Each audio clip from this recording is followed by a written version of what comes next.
The Kalahari awakens with a breath, not a sound. A vast silent expanse of red sand stretches to a horizon bleeding pale rose and gold. The air is still, sharp with the ancient chill of pre-dawn. Across this immaculate canvas, a shadow descends, stark and sudden.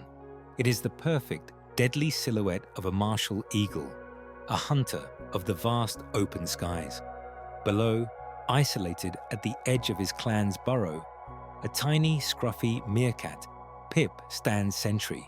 Too small, too young, too far from the safety of home. His head swivels, a flicker of instinct, but it's too late. The hawk's shadow expands, blackening the sand around him. Dr. Aris Thorne, a wildlife biologist, hidden behind a sun-bleached rock outcrop, drops her binoculars, the clatter piercing the silence. Her observation protocol screams non-interference, but her body moves without conscious thought. She doesn't attack the bird of prey, but she lunges forward, crashing through dry brush, a sudden, startling human shape erupting from the stillness. The hawk, committed to its dive, hesitates, wings flaring, a shriek tearing from its beak as it veers violently, ascending back into the dawn. Pip, a tiny puff of sand-colored fur, should flee, instincts dictating a frantic dash back to the burrow, to his meerkat clan. Instead, he scrambles a few feet, towards Aris, his small body trembling, then freezes. He lifts his head, impossibly, and stares at her. Brown eyes, wide with terror, now hold an impossible flicker of something else. Recognition, perhaps, trust. A profound cross-species moment forged in the jaws of terror, questioning everything Aris believed about her role in this wild world. This single moment was not an end, but a beginning. It was a question asked of the desert, and the answer would arrive months later, when the entire meerkat clan decided her garden was the safest place on Earth. The desert exhaled slowly as the eagle became a distant, circling speck. Aris stood, heart hammering, the dry branches she disturbed still swaying. The meerkat clan, a dozen pairs of eyes had erupted into a cacophony of alarm calls, a frenzied chatter that now tapered into agitated, wary chirps. They moved in a restless huddle, their gazes darting from the receding eagle to Aris, a large alien figure looming over the fragile landscape. She was a breach, a disruption, a violation of the invisible barrier she had so diligently maintained for months. Aris retreated slowly back to her observation post, the small solitary camp that was her entire world here. Her research station was a modest affair, a canvas tent, a sturdy solar-powered communication array, and a scattered collection of scientific instruments, all designed for minimal impact, maximal detachment. She meticulously cleaned her camera lens, a familiar ritual, but her hands trembled slightly. The early morning light, usually a source of quiet joy, felt heavy, accusatory. The vast, empty landscape around her, usually a comforting reflection of her own internal stillness, now seemed to mock her carefully constructed isolation.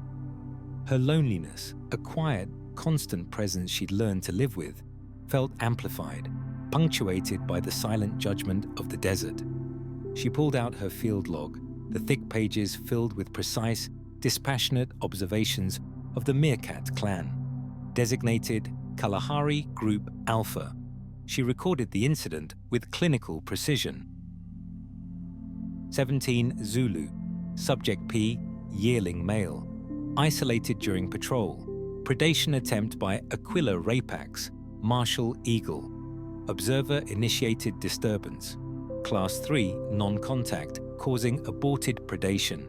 Subject P exhibited anomalous post-event behavior, approached observer approx 3 m before freezing. Clan agitation moderate. Data compromised. She read it back, the words neat, sterile. They failed entirely to capture the raw, visceral terror, the impulsive surge of protectiveness, or the impossible, piercing gaze of the tiny meerkat. She scribbled a note. Personal impact significant. Observer unsettled. It was an admission, a crack in her professional armor that she knew she should not have recorded. From her perch, she watched the clan. They were still agitated, huddled together, moving closer to their main burrow system. But she noticed something else. A small familiar form on the periphery of the group was watching her. Pip. His head was tilted, his dark eyes still holding that unsettling flicker of curiosity, no longer outright fear. It was a gaze that lingered for a moment too long, a connection that should not exist. This single impulsive breach of protocol, this one human moment in a career built on scientific detachment, would not merely compromise her data. It would redefine her work, reshape her life, and irrevocably alter the future of this small, fragile family of the Kalahari. The clan, slowly, cautiously, began to retreat towards the safety of their burrow, a silent wave of rust-colored fur flowing over the dunes. But Aris remained fixed, watching. And as the last of them disappeared into the earth, the tiny form of Pip paused at the edge of the burrow entrance, looking back for one final long moment before vanishing, leaving Aris alone with the vast encroaching silence. The vast encroaching silence left by the retreating clan did not entirely fill the space around Aris. Something new resonated in the air, a faint echo of that impossible moment of trust, a tiny meerkat's gaze holding hers. She stood there, long after Pip had vanished, the desert air cooling as the sun climbed higher, painting the dunes in shades of ochre and burnt sienna. The strict rules of her profession, the unwritten laws of non-interference, felt fragile now, like glass shards scattered on the sand. Days bled into weeks. The meticulous rhythm of Aris's research continued, but a subtle, profound shift had taken place. Her focus, once distributed across the entire clan's dynamics, now gravitated with an almost magnetic pull toward one small, scruffy meerkat. Pip. He remained on the periphery of the group, often the last to emerge from the burrow, the first to dart back in, his small stature and cautious demeanor making him an easy target for the Kalahari's myriad dangers. Aris, with her powerful binoculars and specialized camera, documented his every twitch, every cautious sniff, every fleeting interaction with the larger, more dominant members of his family. She noted his unique markings, the way his head tilted when listening, the specific alarm call he emitted when a shadow passed overhead.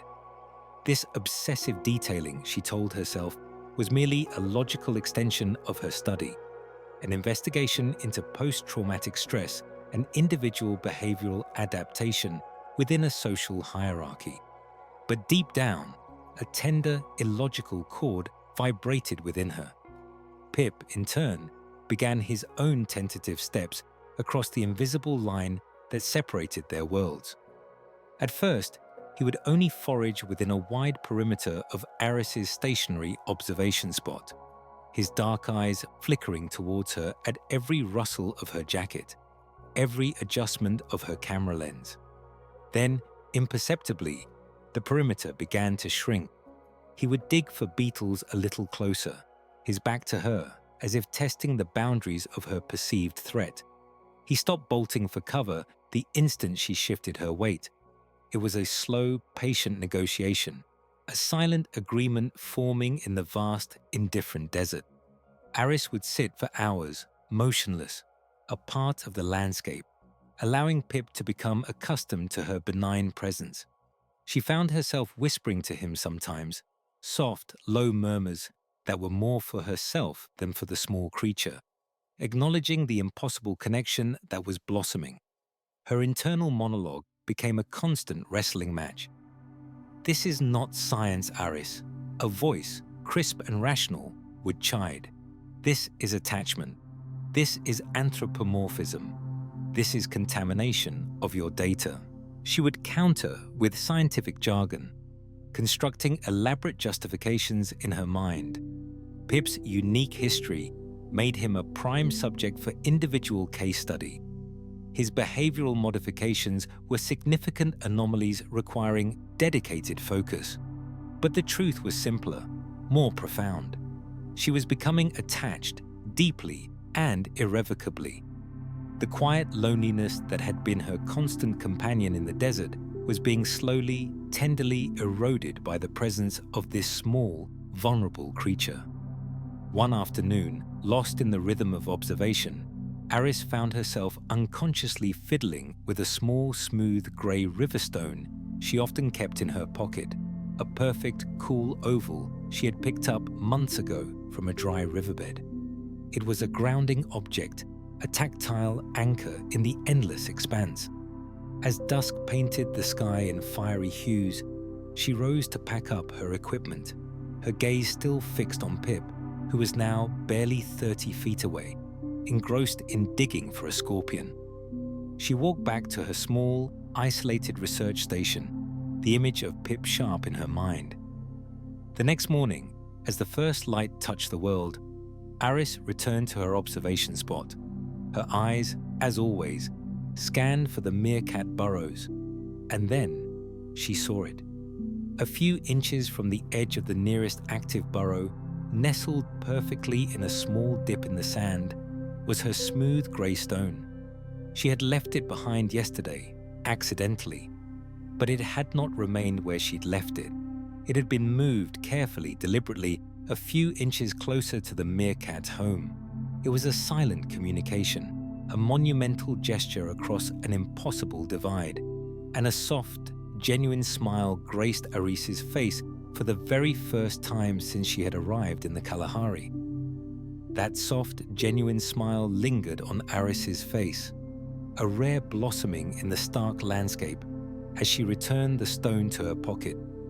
Days bled into weeks, each one a testament to the slow, patient negotiation of trust. Her focus on Pip intensified, her observations now imbued with a tenderness she couldn't or wouldn't admit was more than scientific curiosity. Then the fragile piece of her routine shattered.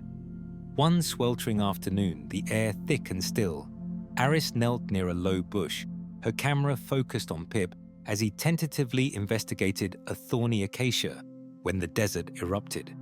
Not with the usual chirps of communication, but with a sudden, piercing shriek of pure alarm.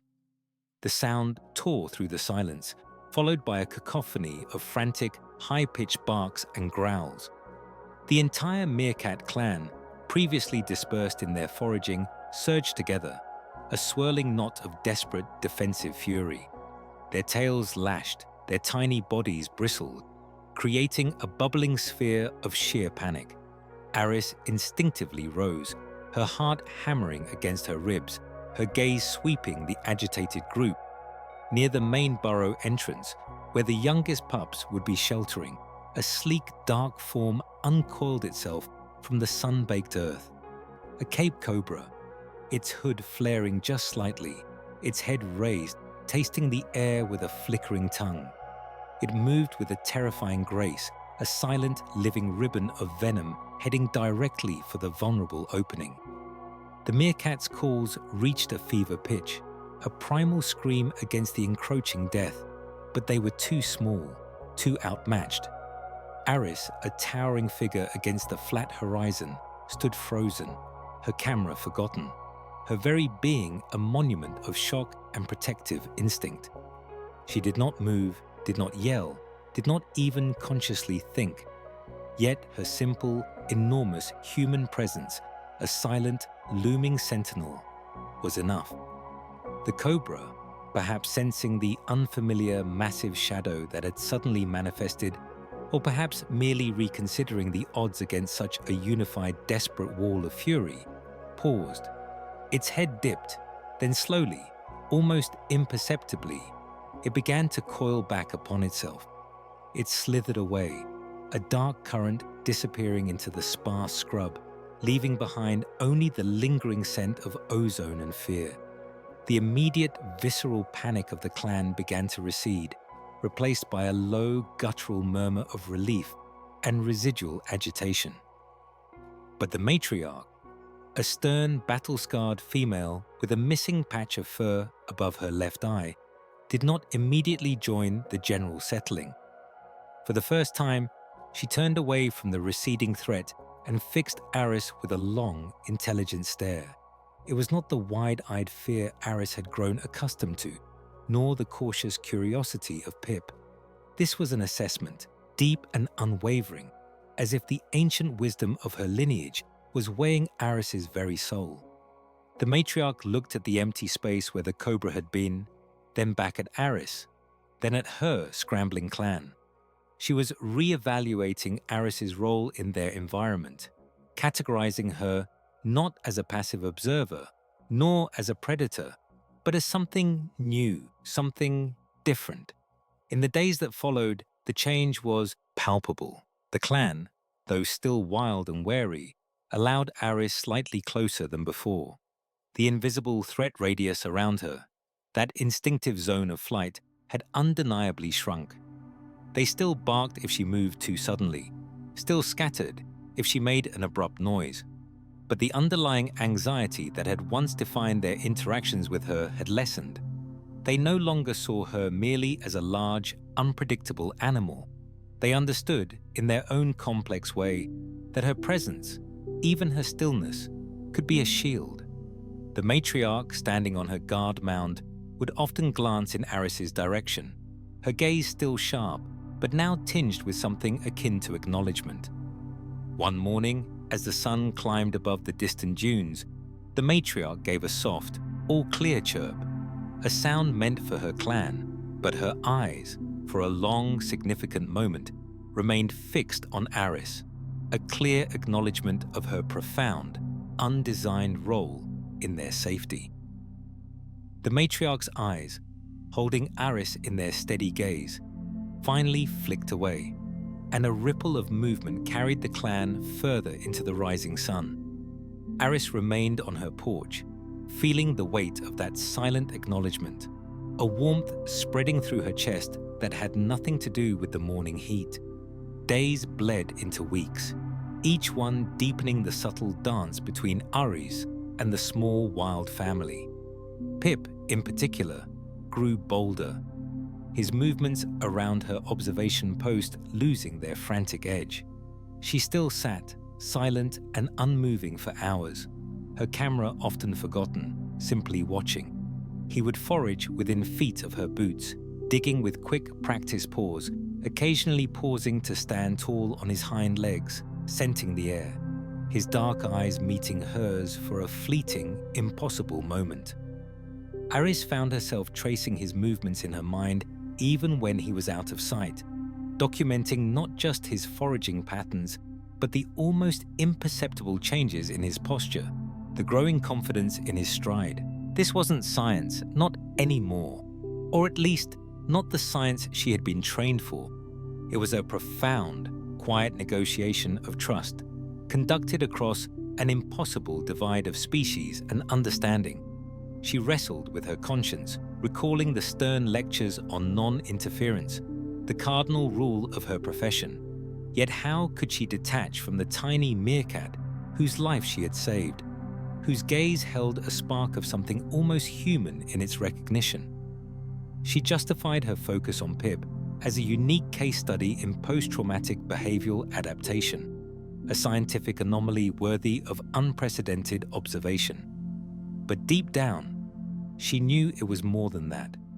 It was the loosening of a knot in her own heart, a slow, tender unraveling of the loneliness that had settled in her like Kalahari dust. One afternoon, the sun a bronze hammer in the sky, Aris was sketching a new burrow entrance near the edge of her camp, a detail she'd noticed only that morning.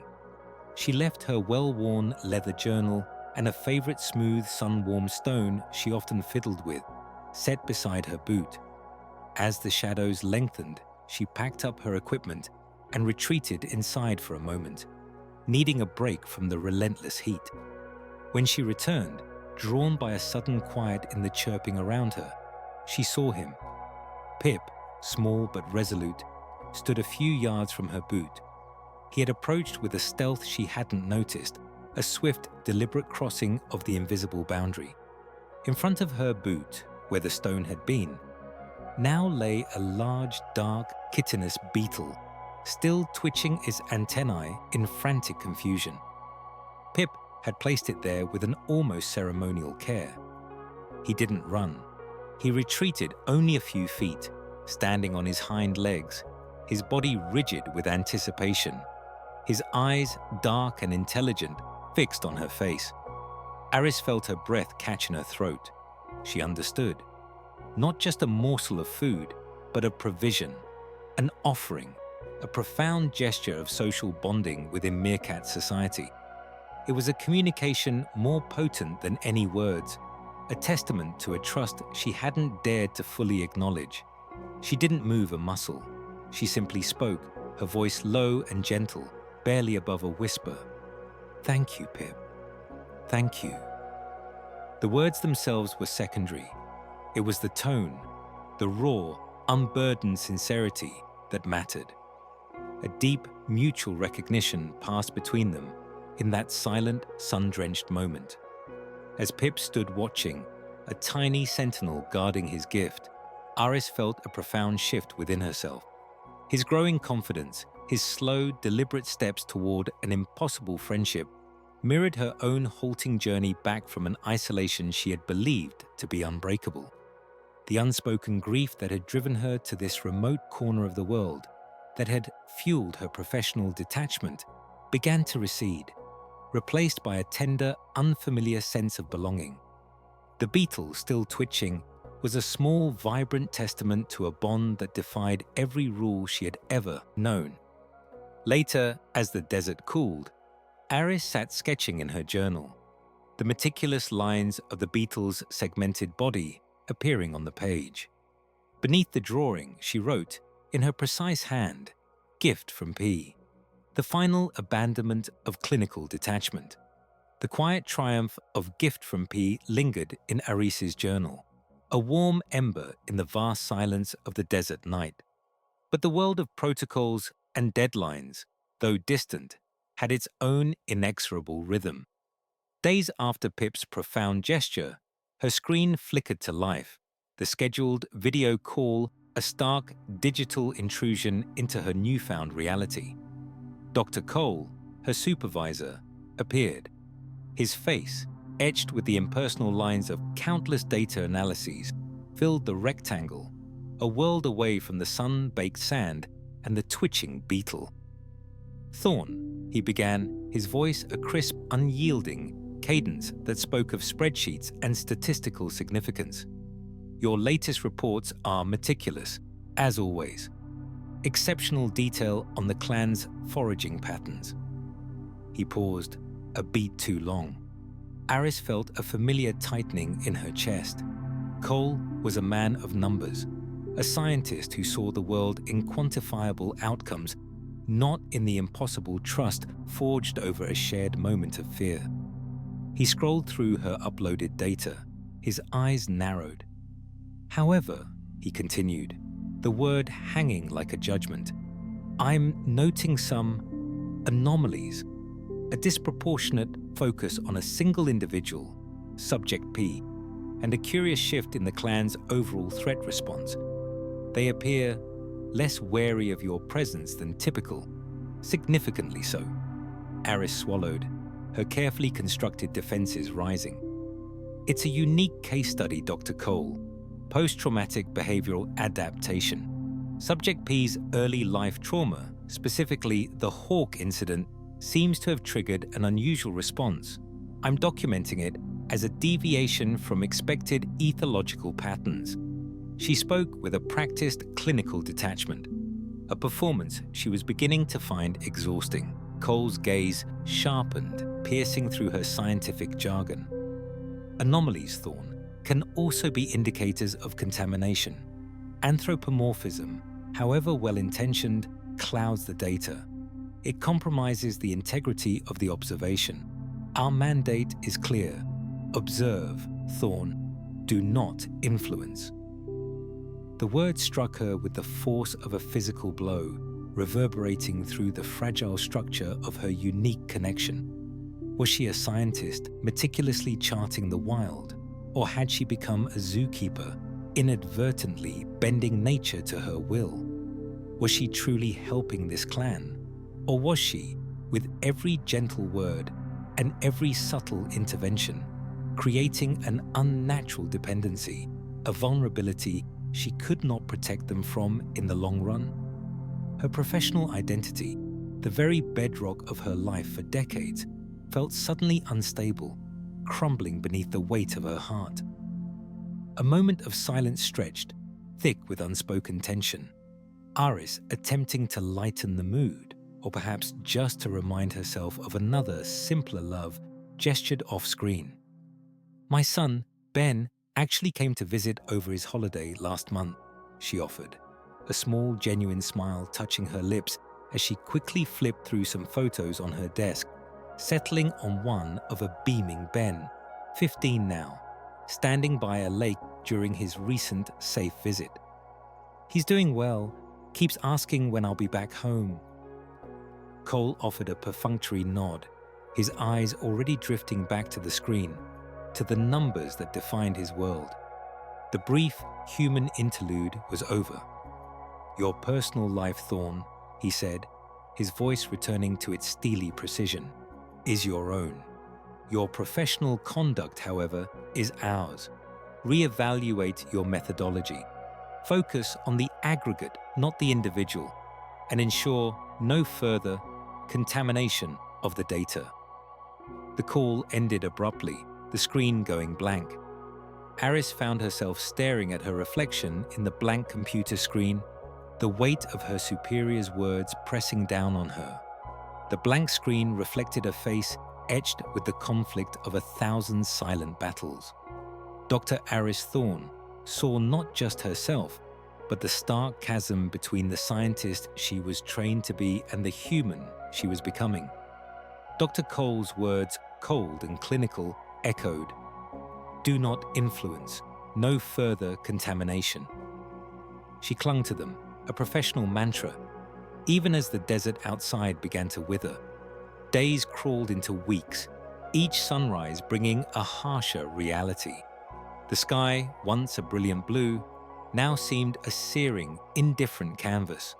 The sun was relentless. It beat down with a cruel, unyielding intensity, baking the earth. The ground cracked like old pottery.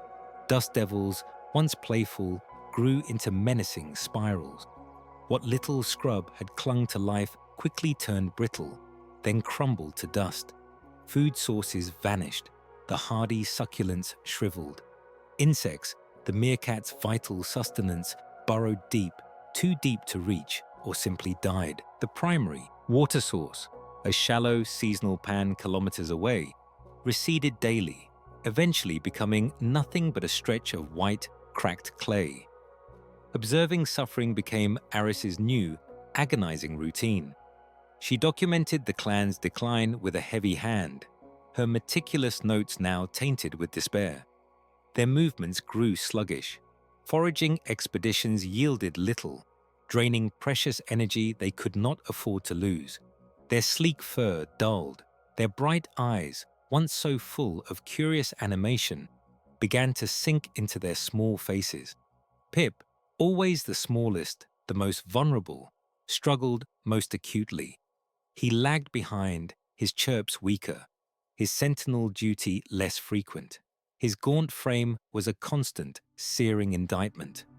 It was agonizing to watch, to do nothing, to simply record their slow, inevitable demise. That was protocol. That was the line in the sand her institution had drawn, thousands of miles away, in air-conditioned offices. This was the Kalahari, a crucible of life and death, and Aris was meant to be an impartial witness. But the impartial witness was dying inside. The clan's main burrow, far from the relative shelter of her camp, became untenable, a shallow oven in the relentless heat. They were exposed. They were weakening daily. One night, The moon hung like a sliver of bone in the ink-black sky, offering no relief, only a cold, distant glow. Aris lay awake on her cot, the silence of the desert pressing in, broken only by the frantic beat of her own heart. She pictured Pip's tiny form, his trusting gaze, the beetle he had brought, a profound offering of connection. She saw the matriarch's wise, assessing stare. She heard Cole's disembodied voice. Contamination. But what was the cost of non-contamination? Their lives. The thought solidified, hard and unyielding as the baked earth outside. She could not, would not, be an impartial witness to this. Not now, not after everything. Aris rose, her movements quiet and deliberate in the dark. She moved to her small kitchen area, the air heavy and still. From beneath the sink, she pulled out a shallow metal basin she used for washing. It was worn, dented. With a steady hand, she opened the tap over her own filtered water supply, watching the precious liquid pour, clear and cool. It was a measured amount, a significant portion of her remaining reserves, but she didn't hesitate. Carrying the basin carefully, she stepped outside, the dry night air a stark contrast to the cool dampness of the water. Her small garden, kept green by a modest irrigation system, was an anomaly in this dying landscape. At its edge, where the manicured green met the encroaching desolate sand, she placed the basin. It was a simple act, a profound breach. She had officially crossed the line from observer to participant. She stood for a long moment, watching the dark, still water, a silent declaration. The first rays of dawn hit the basin of water, a tiny, gleaming beacon of hope in a dying landscape. An offering. The first rays of dawn hit the basin of water, a tiny, gleaming beacon of hope in a dying landscape. An offering. Aris sat motionless on her porch, a silent vigil. The sun climbed, harsh and unrelenting, but the water shimmered, defying the desert's thirst. Hours passed, marked only by the growing heat and the distant, shimmering mirages. Then, a flicker of movement. A tiny head, the color of the sand, peered over a distant dune. It was a scout, cautious, low to the ground. He froze, a miniature statue, his eyes fixed on the gleaming surface. He sniffed the air, processed the impossible sight, and then, with a burst of chirps and excited trills, vanished back over the dune. The news would travel, a whisper on the wind, a desperate hope ignited in the parched earth. It felt like an eternity, but Aris knew it was only minutes before she saw them again. A slow, deliberate procession emerged from the horizon, a line of weary, dusty forms led by the matriarch. Their pace was heavy, their tails low. The drought had taken its toll. Aris held her breath, not daring to move, not daring to disrupt this fragile, momentous journey. The matriarch, older and more scarred than any in the clan, stopped first, a few yards from the basin. Her dark eyes, intelligent and assessing, swept from Aris, still like a stone figure on the porch, to the water, then to the edges of the small, vibrant garden. She circled the basin, her nose twitching, testing the air for scent of trap or danger. The clan waited, a cluster of anxious bodies, their alarm calls muted by exhaustion. Then Pip moved. He broke from the group, a burst of his old, fearless self, though his gait was still labored. He walked straight to the basin, a small, defiant figure. He paused for a fraction of a second, glancing back at Aris, a silent acknowledgement of their shared history, of a trust forged in terror and nurtured in quiet observation. Then he dipped his head.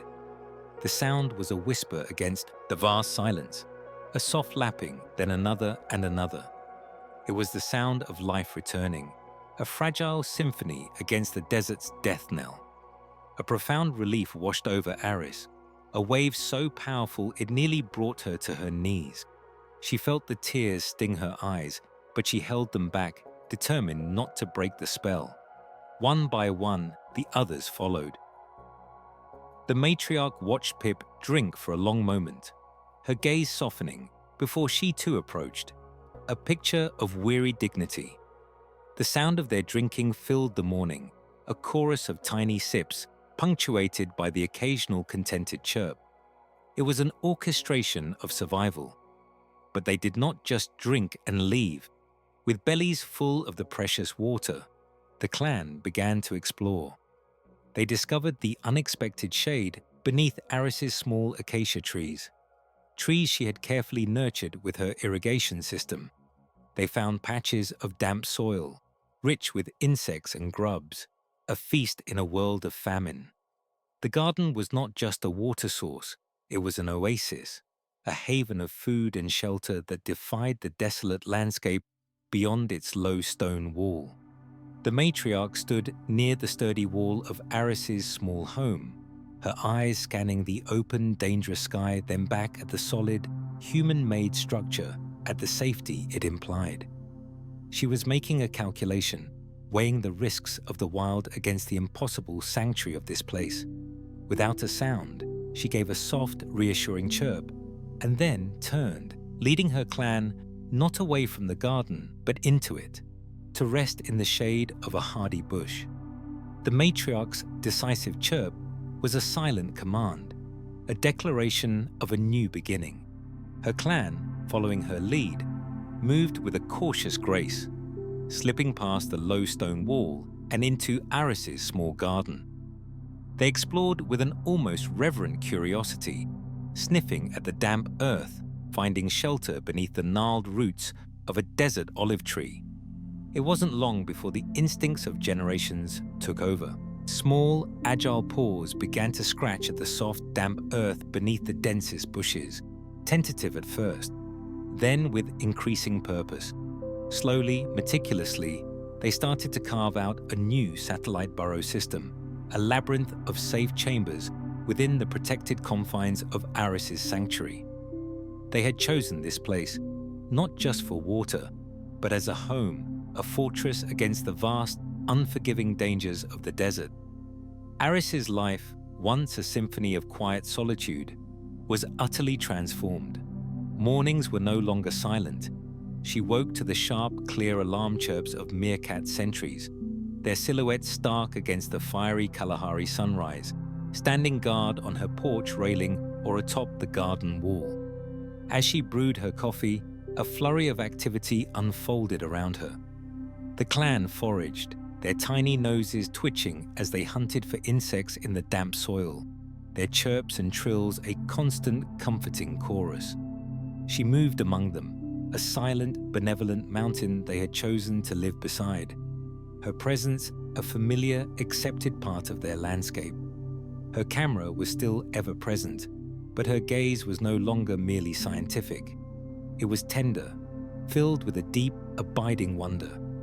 She was no longer a human observing meerkats from a detached distance. She was an integral feature of their world, a silent protector woven into the very fabric of their daily existence. Her old data logs, filled with clinical observations and dispassionate measurements, now felt hollow, an echo of a life she no longer recognized. Aris realized her contaminated experiment, the one Dr. Cole had so sternly warned against, was now a groundbreaking study in interspecies cohabitation, driven by environmental pressure and earned trust. She wasn't just documenting behavior, she was witnessing and participating in an unprecedented instance of cross-species family formation. Her new notes were no longer just data points, they were vivid anecdotes, personal reflections, the unfolding story of a family choosing to survive together. She meticulously recorded Pip's growth, his increasingly confident sentry duty, the playful tussles of the younger meerkats in the safety of her flower beds. Each entry was a testament to the impossible bond she had forged, a chronicle of a love that defied all scientific protocol. As the sun dipped below the horizon, painting the desert in hues of lavender and gold, a sense of profound peace settled over Aris's small compound. The meerkats, their days foraging complete, would gather, grooming each other, their soft chitters a lullaby in the fading light.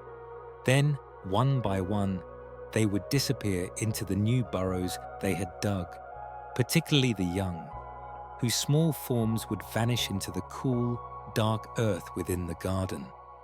Her garden was not just a source of water and food, it was a nursery, a safe haven where the next generation of Pip's clan could sleep securely, protected from the night's dangers. The promise of the title, once an abstract idea, was now a tangible reality. The whole clan slept in her garden, a testament to trust, compassion, and the extraordinary power of connection. Aris, no longer lonely, felt a profound sense of belonging, a quiet joy settling deep within her as she settled into her porch chair, the last light illuminating the page of her book. A shot of Aris reading on her porch at dusk, as the entire Meerkat clan settles into their burrows around her for the night. Days bled into weeks, and weeks softened into months, each one painting a new vibrancy across the Kalahari. The gentle hum of the night, filled with the rustle of meerkats settling into their burrows, had become the soundtrack to Aris's life, a melody of belonging. The scorching drought had finally broken, bringing with it the miraculous sight of green shoots pushing through the sand, and the air, once thick with dust, now carried the sweet scent of rain. The Meerkat clan, once gaunt and desperate, was now a picture of health and vitality, their coats sleek, their movements agile, their calls resonant with contentment.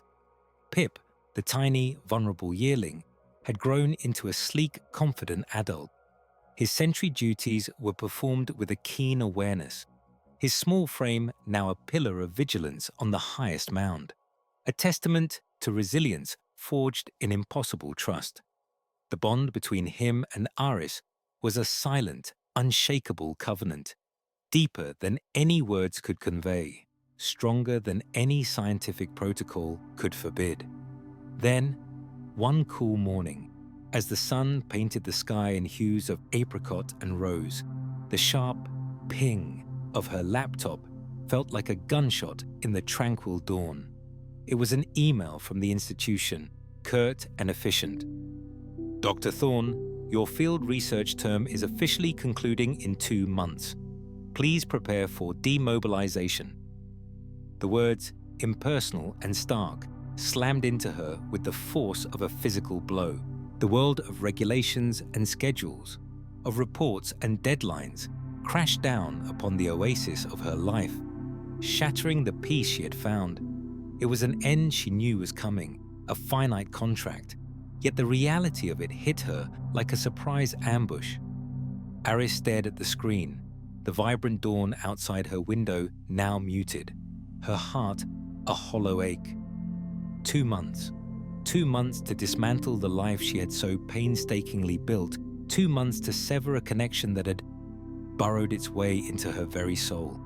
The impossible question, one she had consciously avoided, now screamed in her mind. What would happen to the clan when she left? Had she, in her desperate act of compassion, made them dependent, vulnerable?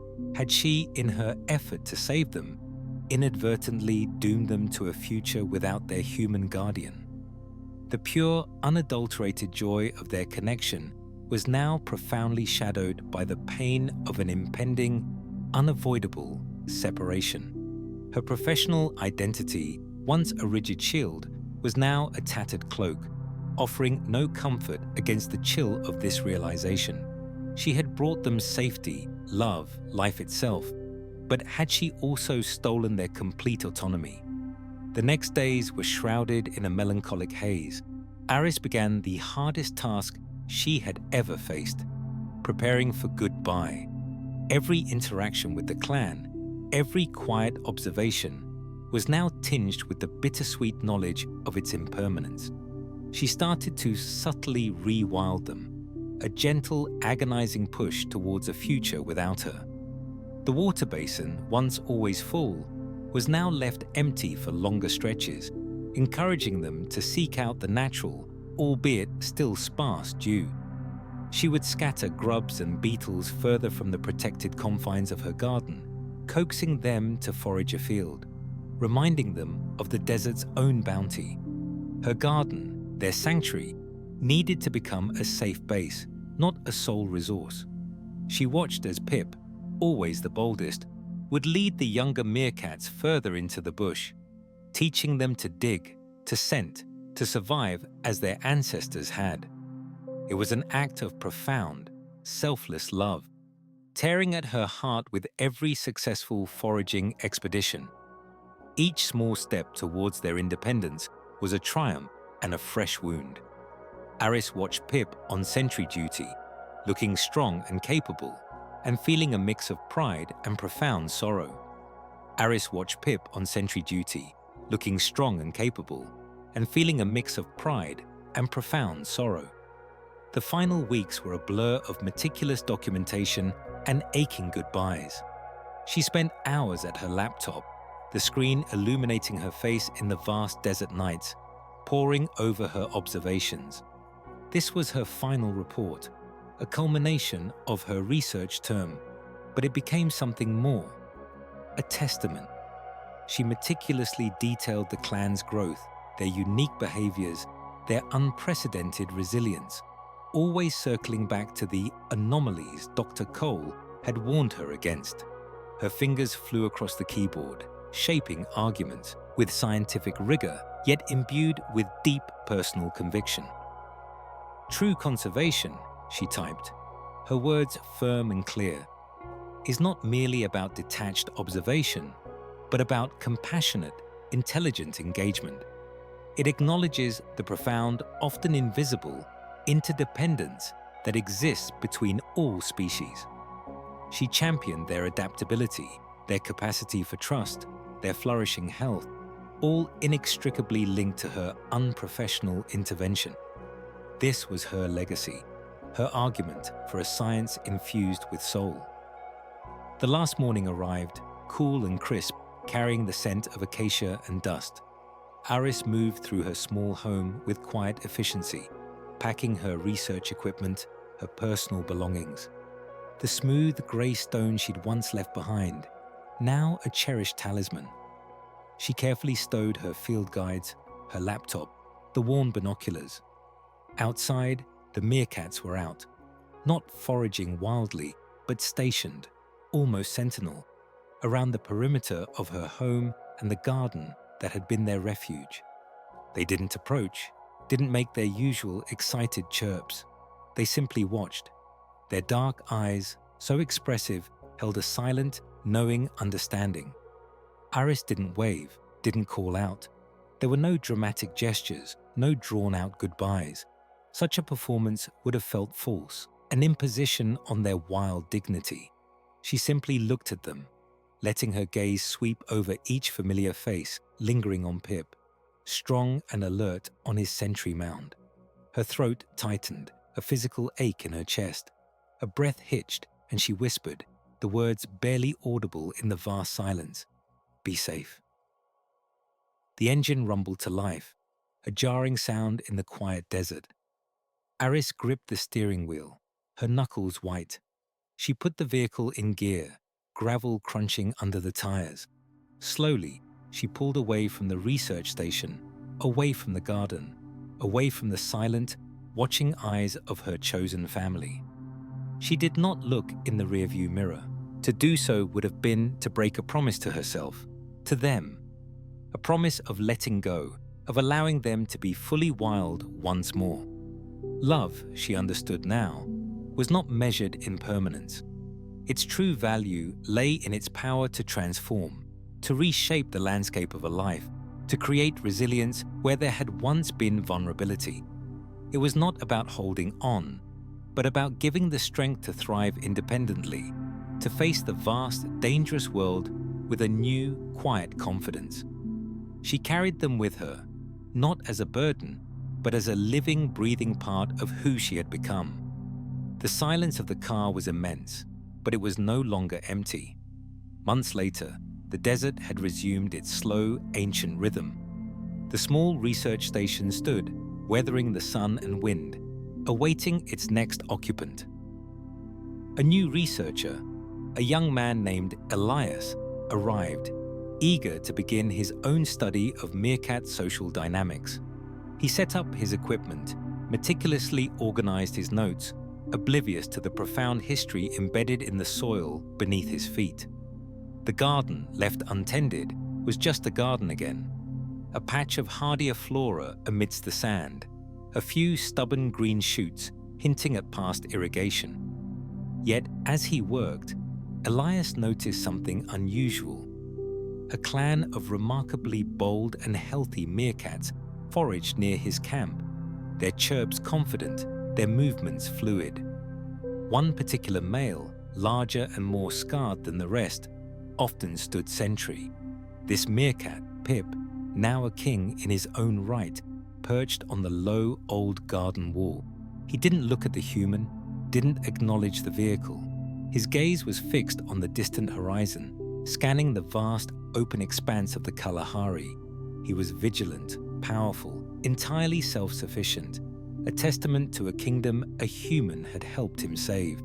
The intimate connection Aris had forged was gone, but its indelible legacy, etched into the very spirit of the clan, vibrated in the desert air.